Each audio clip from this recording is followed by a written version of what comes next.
Welcome to the Sports Box again, guys, and this is Puneet Kumar. Hi, this is Prithvi Sehgal. And we are back again to discuss one of our favorite topics football over the weekend. And EPL is back, Game Week 22 is back. A lot of big games to discuss. United play Spurs, West Ham Arsenal, Chelsea Newcastle, Brighton Liverpool, City and Wolves in the top six. The January transfer period is on. So let's go, Prithvi. Let's start with the biggest game of the weekend United versus Spurs. Yeah, so undoubtedly the biggest challenge for Solskjaer. He's had a very good run in the first few games, but you also have to consider the fact that he's played really not the best of opponents, to put it very nicely. And I think they need to actually prove their worth. They've got a good set of players. They've got a good system which the players are adapting to well. And they've changed their style of play. It's more down through the center now, and I think it'll be a good opportunity for them to give Spurs, a run for their money, because Spurs have been banging in goal left, right, and center. So it's going to be a tough match, but let's just see what happens, because I can't call it right now. A lot of people are saying that Spurs are very good against the big teams and all that, but I don't really think that it's going to be smooth sailing for them. There are going to be a lot of roadblocks, and let's see how they do. You're right. I think Spurs are one of the top teams in the country now, and with Chelsea, Arsenal, and United faltering, they are the ones who have been most consistent. And Pochettino has received rave reviews about his coaching style. And United, one of the obvious managers that they are looking at is Pochettino.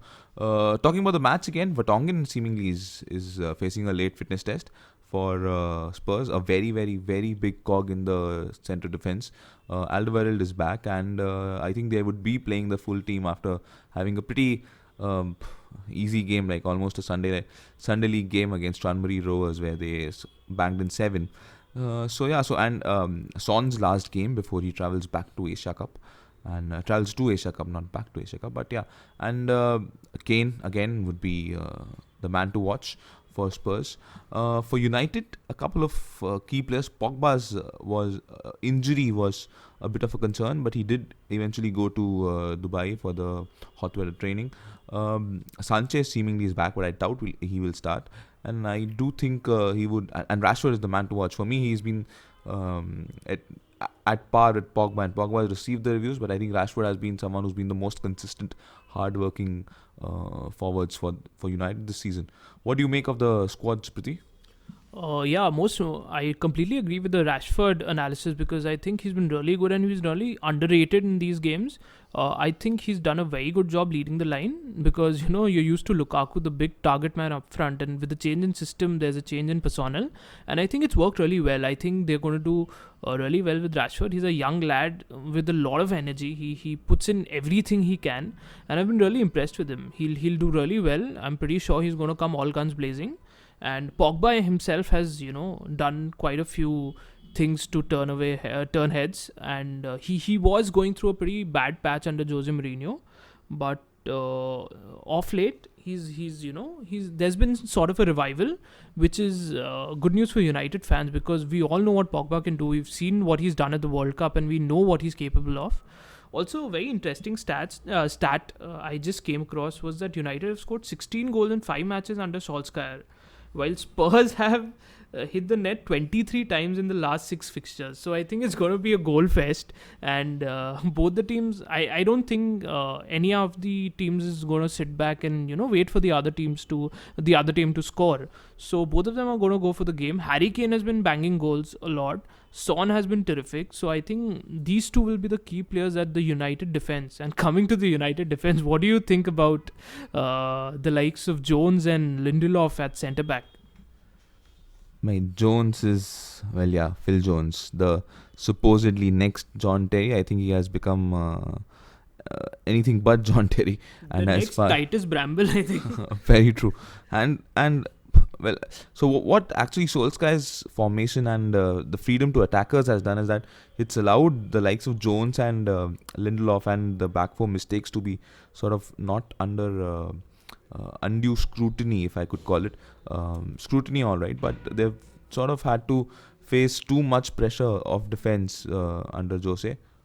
While under Solskjaer, it's been quite a lot of the freedom provided, the attacking prowess has come to the front foot, right? And hence it has allowed Jones and Lindelof to be a little uh, less. They've been blamed a little less, albeit I would be very, very surprised if they've changed. The defensive system still remains, and this will definitely be a very big test under him. For me, I think this is almost like a dress rehearsal. This is like a one-on-one for could well be, and many people are calling that like one-on-one with Ole versus Pochettino for the United job, and Pochettino seemingly has a little sort of his wings have been tethered or flapped after hearing about the United job, and why not he? I mean, as much as Spurs fans would like to disagree, United job would mean a very big rise in ranks for Poch, and which he has richly deserved. Firstly, so what do you make of Pochettino, Prithvi? Yeah, Pochettino has done a fine job with the limited resources he's had, and I think they were pretty lucky against Chelsea last week in the Carabao Cup. They weren't at their best, and if they turn up like that against United, I'm pretty sure they have the personnel to actually score those goals. The problem with Chelsea is we can't score to save our lives. And talking about Chelsea, I mean, we've been so poor of late. We're doing all the right things. We're passing the ball around. We're making those 700 passes a game, and then this inability to score is killing each and every Chelsea fan. We face Newcastle, which is a very tricky opponent because Rafa Benitez is a specialist in parking the bus. I know Mourinho gets a lot of credit for that, but Rafa has been doing that for a long time as well. So I think it's going to be a very difficult game to actually unlock that Newcastle defense. They've got the likes of Lascelles and Yedlin and a lot of attacking players in the form of Rondon. Rondon has been in really good form. Chelsea, I'm expecting, are going to come up with a similar lineup. The only issue is we're not very covered when it comes to strikers, and Giroud and Morata have been pretty terrible this season. So let us just have a look at the probable lineups. I think Hazard is going to start. Kovacic will come back in, I think, for Barkley, because Barkley has been pretty average, and Jorginho, Kante are going to be a permanent fixture. Willian, I'm not very sure because there are a lot of rumors coming around him, and he may start because Sarri absolutely loves him, but the fans think absolutely the opposite. So I hope we get in a result. I don't care what the scoreline is. We are looking at a lot of January reinforcements, and we're hoping that we actually get in some good quality players. But as of now, I think we should just try to get in those 1-0, 2-0s and just hope that we keep in track of the top 4 position and not let Arsenal or Man United surpass us. Right, we'll focus on the next match now, and which is Brighton versus Liverpool, the table toppers.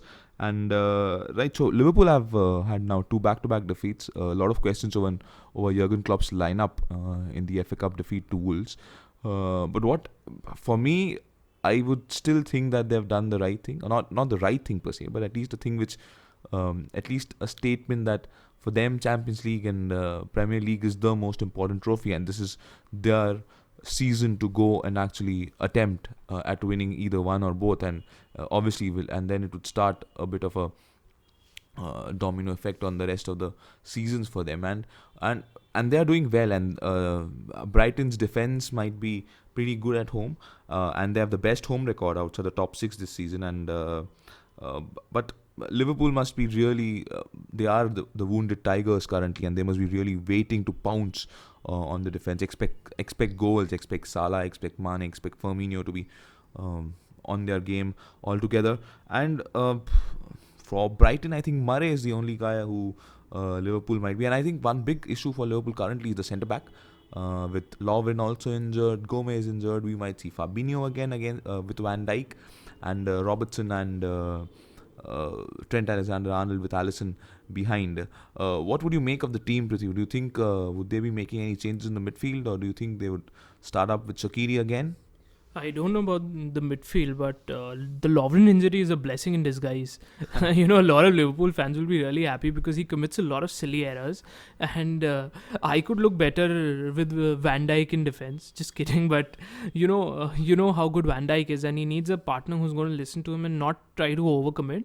Fabinho, I think, is going to start at centre back like he did against Wolverhampton in the FA Cup, and I think he's going to play at centre back. The likes of Milner, Henderson, and Wijnaldum, I'm assuming, are going to play in the midfield. That's Klopp's favourite midfield. I don't know why. And I think it's going to be a tight game. Brighton are pretty solid and they don't concede a lot of goals at home. And the only two teams to actually beat them at home have been Chelsea and Tottenham, I think. So it's going to be a tough game, and it's not going to be one of those easy games. And Liverpool need to bounce back if they need to stay in the title race. So, Puneet, why don't you take us through the West Ham Arsenal game? Right, so I think anything currently West Ham is Marco Arnautovic, and as much as West Ham has been in a decent form, and Arsenal have had a up and down form, but they did did well in the last game.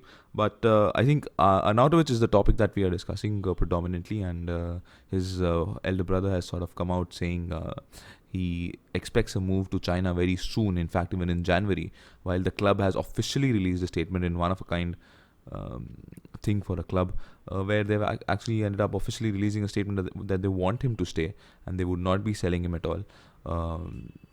I don't know. I mean, if they are getting the money of 50-60 million that people are talking about, I still feel that's a good deal for a 29-year-old striker who is very, very susceptible to injuries, as lethal as he has been for the club.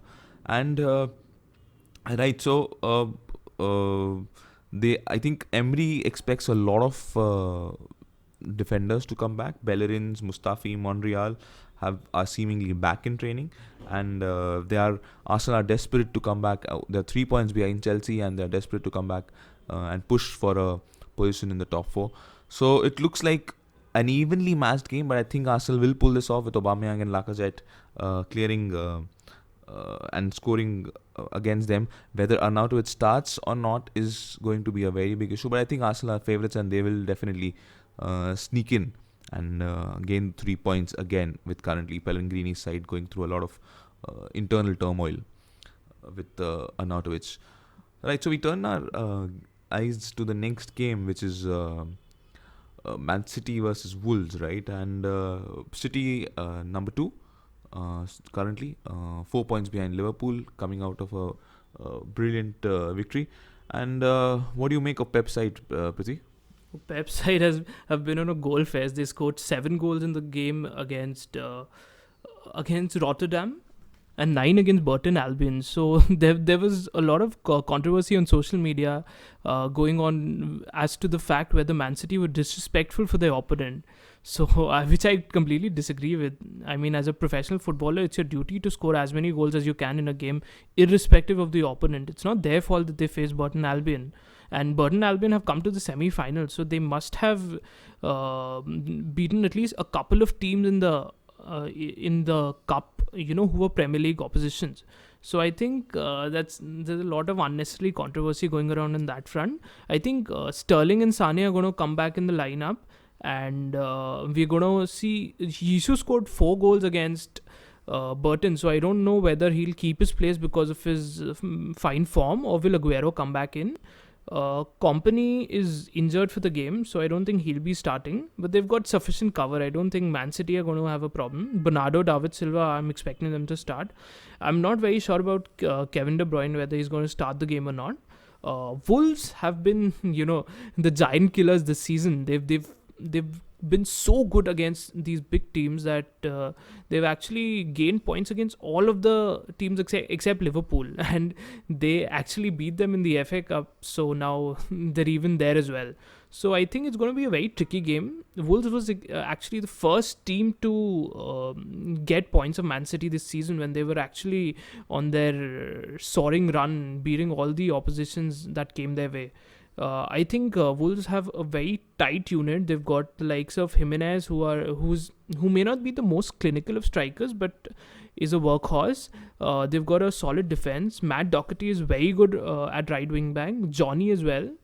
So you can expect the wing backs to push forward. And I think the only issue is that if The fatigue will kick in because they've been playing with similar lineups for a long time now, and I'm pretty sure they are making the odd rotation or so in the games, but it's been a busy festive season, and I think it could be a tough game, but they're not going to get beaten like 5-0, 6-0, I'm pretty sure, because they're pretty tight at the back.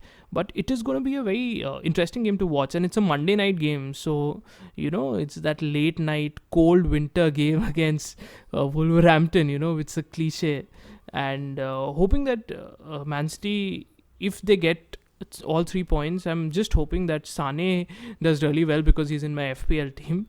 Apart from that, I don't have much stake in that game, so I'm just hoping for a good, interesting game of football. Well, so as we enter the January transfer window, if you are already 11 days into it, and let's start with Arsenal then. We go alphabetically. Should we even talk about them? Are they linked with anyone? I don't think so. I think Denis Suarez is the only one who they are linked with, and they are competing very well with Tottenham in this regard, that they are actually not even linked with anyone. And Emery has actually come out saying that he expects only loan deal to go through. It's actually a pretty sad state. They are one of the top clubs in the country and the world, I would say, and you would want them to compete regularly. Emery has built has gotten a lot of stability for them, and you would expect them to back a manager who's in his first season and has done pretty well, who is consistently looking to get them into the top four. So only Denis Suarez looking like someone who would actually come in through a loan deal. What is Chelsea's news? Chelsea's expecting each and every player in the world currently to come to them, isn't it? Yeah, I haven't seen a busier transfer window for Chelsea for a while now, and we've been linked with all sorts of players. A lot of players are on the cusp of leaving. So Fabregas has moved to Monaco, which is good for him and good for the club as well, because I think it was slightly disrespectful for not have him in our first team, and we understand that Jorginho is the guy who's going to take the club forward. So happy for Cesc. And we are looking for replacements, so we've been linked with the likes of Barella and Paredes. And apparently Matt Law in the Telegraph just stated that we have a deal in place for both of them, and now it's for the club to decide which one to take, which is pretty interesting. We're actually going for targets that no one else is chasing. We did very good with the Pulisic transfer because Liverpool were really interested in him, and I'm pretty sure we're looking at a centre forward, so I'm pretty sure Higuain is Sarri's preferred choice, and he would really want to get him in the club, but Marina has a strict law of players are over 30. We've had this for a while now. We don't offer 2-year contracts or even more than a year contracts to players who are above 30, and we are a little reluctant in buying or paying 30 odd million for a striker who's 31 and he's way past his prime. So I kind of agree with that, but we really need a quick fix, and we really need to get rid of Morata, who might move to Sevilla, because Sevilla are really interested. Even the likes of Atletico Madrid and Barcelona are having a look at him because he is a top quality striker. Things haven't worked well for him with Chelsea. Also, another player who's in the transfer market, not really, but in the transfer news is Callum Hudson-Odoi. And he is probably, that it's a cliche that Chelsea fans are always overrating their youth. But I haven't seen a player who plays so well at the age of 18 for Chelsea. So I'm just hoping that we don't let him go. Bayern have put in repeated bids, and Chelsea are also considering taking action against them for unlawful pursuit of a player. But I hope we keep him. He started the last 2 games. He was terrific on the wings. He made Morata score, which is like absolutely, miraculous to be precise. And I hope we keep him. I think he's got a bright future, and we'll be really unfortunate to let him go, because he could be the next big England superstar, and you have him in your academy. And a big problem with a lot of English clubs is that they're ready to pay sort of 50-60 million for a youth product from another club who's 20 odd years and play him week in week out, but they don't have the same kind of faith for their own academy graduates. Puneet, I'm sure you're aware of Jadon Sancho. He was at the City Academy. What are your thoughts on him? One of the best right-sided wingers I've seen in the current times, and he was so young, and they've sold him. I think they've done another deal with Real Madrid in the form of Brahim Diaz, and that I think that's what the Chelsea fans and the staff is sort of worried about in the case of Callum Hudson-Odoi. But I hope they can actually keep keep him and keep the best young English talent at within England and at Chelsea. Coming to Liverpool, so Liverpool seemingly are going to have, and even for that matter, Man City are going to have a very, and for obvious reasons, I think top two in the league. Still, the only two sides who look most comfortable going ahead with the squads that they have in multiple competitions. So they both are seemingly predicted to have a very calm and very non-ruffling January transfer window. The only bizarre rumor that Liverpool have come out with, which Sean Dyche has stated as bizarre, is the one with James Tarkowski. And Tarkowski is someone who will absolutely add a lot of value, and I think that's come because of Lovren's injury. But I'm hearing Matip is sort of back in training yesterday. I don't know how long that injury is going to last for Lovren, and I think if that's not too long, and if he even recovers by within the month of January, I don't think so they would go for anyone, because, and even Pep's come out saying, you know what, you don't get the kind of players they want in January, but they have signed I think Laporte last season, haven't they? And they were chasing Sanchez as well. So City and Liverpool will have pretty quiet January transfer windows. Going back to United in this case now, so United are linked with Manolas from Roma, the centre back, very highly rated. I think you have followed Roma a lot, Prithvi, haven't you? And what are your views on it? Because I haven't seen Serie A or Roma for that long. But so what are your views on him? I think I haven't followed a lot of the Serie A, but whatever Roma games I've watched, he's been terrific. He was amazing in the game against Barcelona last season in the Champions League, especially the home game where they actually won 3-0. So I think Manolas will be a really good acquisition, and he's everything that United need. He can, you need a proper solid centre back who will help the attack, so that they can be a little less concerned about tracking back and they can do their job. So I think United really are desperate for a proper centre back who can actually defend, and not the likes of Rojo, Jones and Smalling. So I think he'll be a welcome addition to the squad. The other players who are being linked obviously are Koulibaly. Koulibaly has been stated by he's been sort of tracked by each and every top club within the world, and within Europe for that matter. And so whether he comes in January, whether he comes in summer, is a very big deal. Man United are ready to pay the amount, 100 million plus, easily for his signing. Let's see what happens with that. If Manolas comes, whether Koulibaly will then be tracked, I don't know. But United are in desperate need of a leader, as you said, someone to take care of the defense and the squad from behind in general. Eder Militao from Porto is being linked, the right back. He's been again touted very highly, the 19-year-old guy. Again, right wing is a position which has been lacking for United for quite some years now. So these are a few of the rumors. Herrera's contract is up. He might actually sign again. Mata is again looking for options, whether he is in the plans of Ole or Poch or whoever comes in next, and then the call would be taken. So this is a sound wrap up of the January transfer rumors. And any closing thoughts, Prithvi? Yeah, so moving on to the championship, there was a very big game which was going to be played today between Derby and Leeds. And this is just in that Bielsa has just admitted to have sent a spy to actually monitor the training sessions of Derby, which I find is absolutely ridiculous. I've never heard of something like that in the game of football, and I hope it never happens again. But this is a bizarre situation. I never thought people would actually go that far.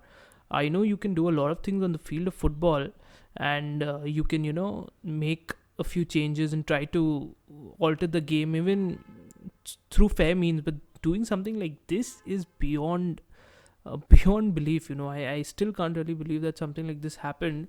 He has come out with a statement where he's accepted full responsibility for the incident, and he has actually admitted to this. So when the rumors were going around, I was actually thinking that probably this is one of those stupid rumors which is going to get squashed the next day. But to my surprise, he's actually admitted to doing this. So let's see. We'll keep you updated on what's happening on that front. And thank you so much for listening to us. If you like our content, please click on the like button. We would also love to hear from you. So please comment on our videos and let us know your opinions. And you can also subscribe to the channel and click on the bell notification for instant updates. Thank you and have a good day.